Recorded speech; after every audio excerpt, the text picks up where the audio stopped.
ചിലർ പറയുന്നു മരിച്ചവർ ഭവനതയിൽ ഇറങ്ങുകയാണ്, അവർ ഉറങ്ങുകയാണ്,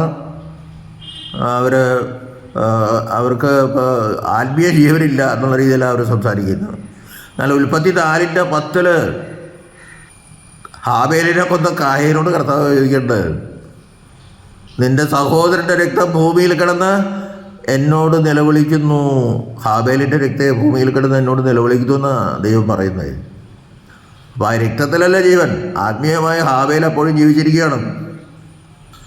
മത്തായിയുടെ സുവിശേഷം 22:30 ഇങ്ങനെ പറയുന്നുണ്ട്, ഞാൻ അബ്രഹാമിൻ്റെ ഇസാഖിൻ്റെ യാക്കോബിൻ്റെ ദൈവമാണവൻ. അബ്രഹാം ഇസാഖും മരിച്ചു പോയിട്ടു ആ ദൈവമാണെന്ന് പറയും. അവൻ മരിച്ചവരുടെ ദൈവമല്ല, ജീവനുള്ളവരുടെ ദൈവമാണ്. എല്ലാവർക്കും ദൈവത്തിന് ജീവിച്ചിരിക്കുന്നവരാണ് എല്ലാവരും, ഒരു സംശയമില്ല. അപ്പോൾ പലരും പറയുമ്പോൾ മരിച്ചവർ അങ്ങനെ അവരോട് പ്രാർത്ഥിച്ചിട്ട് കാര്യമില്ല, അവർക്ക് വേണ്ടി പ്രാർത്ഥിക്കേണ്ട, അവർക്ക് പ്രാർത്ഥിക്കാൻ കഴിയില്ലെന്നും. ജീവനോടിരിക്കുന്ന ഹാബേലിനെ ഇങ്ങനെ പറഞ്ഞെങ്കിൽ, ഹാബേലിൻ്റെ രക്തം നിലവിളിച്ചെങ്കിൽ പരിശുദ്ധന്മാർ അവരാത്മീയമായി ജീവിക്കുന്നവരാണ്. അവരോട് നമുക്ക് പ്രാർത്ഥിക്കാം, അവർക്ക് വേണ്ടി പ്രാർത്ഥിക്കാം, ദൈവം കേൾക്കും, ഒരു സംശയമില്ല. ഞാനൊരു ഉദാഹരണം മാത്രം പറഞ്ഞു, മാത്രമേ ഇതുപോലെ അനേകം പറയാനുണ്ട്.